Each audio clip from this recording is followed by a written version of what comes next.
that the Mosasaurus was the Isle's dominant creature. Well, you are wrong. But something else roams in these waters. Kraken. It's almost could rival the Mosasaurus, and they have been competing together. You'll see more of this creature in the upcoming episodes. Even Kilo and Milo and their babies seem to be suffering from this heat exhaustion. They will have to move as well because of the water and because of the prey moving.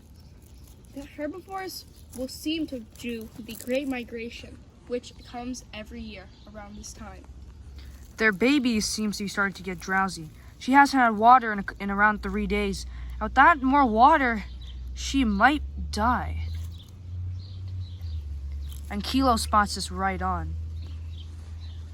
They just have to hope and move on their own. Dinos already start leaving for the migration, getting ready to make a very long journey that will probably get them to find water. This is now witnessing the biggest migration ever in the history of the island. Hundreds of different kinds of herbivores are migrating to the very spot for the last hope of water. This occurrence happens every year, but it isn't as bad as it always is. This year is the worst ever recorded in the 20 years that we've been on this island. But it turns out some animals won't make it. The Styracosaurus seems to be suffering her fate. Falls over and dies from the lack of water. Her partner has no option but to move on. But there are some consequences with this very large migration.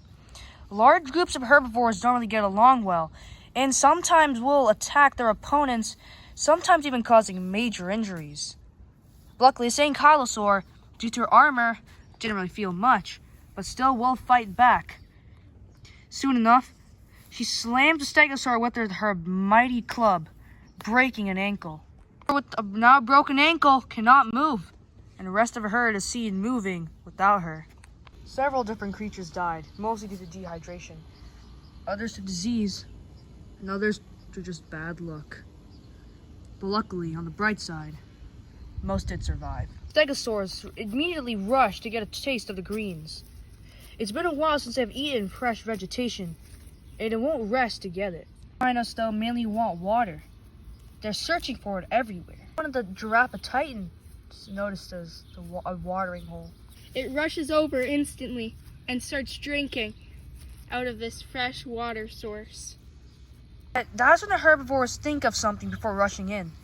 They all know that they can't drink all the water together.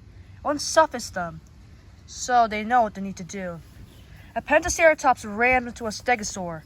A Stegosaurus hits its spikes into a Triceratops, injuring it very badly. Won't rest a chance. Their fighting is stupid. All they want is to go and get the water first. It's a heaven for the dinosaurs. They finally have a nice drinking and water source. Most eat the vegetation from the plants, while others book it, deciding to drink from the watering hole instead.